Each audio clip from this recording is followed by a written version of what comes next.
Literally আজকে নরওয়েকে মানে পাগল বানায় ফেলছে ফ্রান্স, পাগল। মানে গোলের জন্য 25টা শটের মধ্যে 13টা হচ্ছে ওয়ান টার্গেট। ফার্স্ট হাফ কি বলবো, অলিজে, বার্কোলা, এমবাপ্পে এবং এই পাশে দেমবেলে।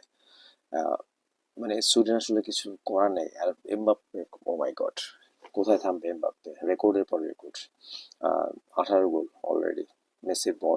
মেসির 19টা এবং তার 18টা। তার মানে বিশ্বকাপে ইতিমধ্যে কিন্তু আজকের দিনে মিরোস্লাভ ক্লোজাকে টপকে গেছেন দ্বিতীয় সর্বোচ্চ গোল স্কোরার। এবং একই সাথে যদি বলি, তিনি কিন্তু আরো একটা রেকর্ড করেছেন, নকআউটের সর্বোচ্চ গোল 10টা, যেখানে আর কারো নাই। আর রোনালদো এবং লিওনেল মেসির ছিল 8টা করে, সেই কাজের জায়গায় তার 10টা, মাত্র 9 ম্যাচ নকআউট পর্বে। এইটা একটা রেকর্ড। এবং একসাথে এবার কিন্তু মেসির সমান 6 গোল এবার আসরে এখনো পর্যন্ত। এর আগের বার কিন্তু 8 গোল করেছিলেন আসরে, এর আগেরটাই করেছিলেন 18-তে, 2018 সালে, তখন করে 4 গোল। এবার কিন্তু অলরেডি 6 গোল হয়ে গেছে।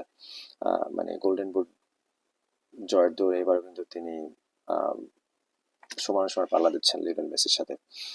এবং একই সাথে যদি বলি, ফ্রান্স একটা রেকর্ড করেছে। ফ্রান্সের রেকর্ডটা হচ্ছে টানা 5 ম্যাচে কিন্তু 3 বা তার বেশি গোল দেওয়ার রেকর্ড। সেটা কিন্তু আজকে করেছে। আহ, আজকে মাইকেল মাইকোলিসে আরো একটা রেকর্ড করেছে, সেটা হচ্ছে তিনি কিন্তু এখন সর্বোচ্চ অ্যাসিস্ট, তার 5 অ্যাসিস্ট 1994 সালের পর।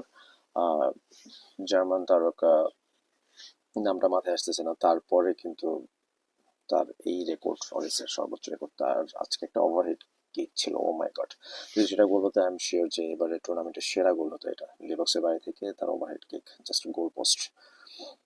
এবং আরো মানে কি বলবো, সুইডেন আসলে আমার মনে হয় যে তারপরে তারা দু একটা সুযোগ পেয়েছে, আসলে বিয়ে করার সুযোগ পেয়েছিল। দেন এলেঙ্গা সুযোগ পেয়েছিল, ইজাক সুযোগ পেয়েছিল, কিন্তু ম্যাচে ফেরাতে পারেনি। But unbelievable, unbelievable France. এই ফ্রান্সকে আসলে থামানোর সাধ্য আমার মনে হয় না কারো নাই। এবার আরো নাই, গেলবার যা যেহেতু আর্জেন্টিনা থামাইছিল, বাট এবার থামানোর কোনো সুযোগ নেই যদি কোনো অঘটন না ঘটে।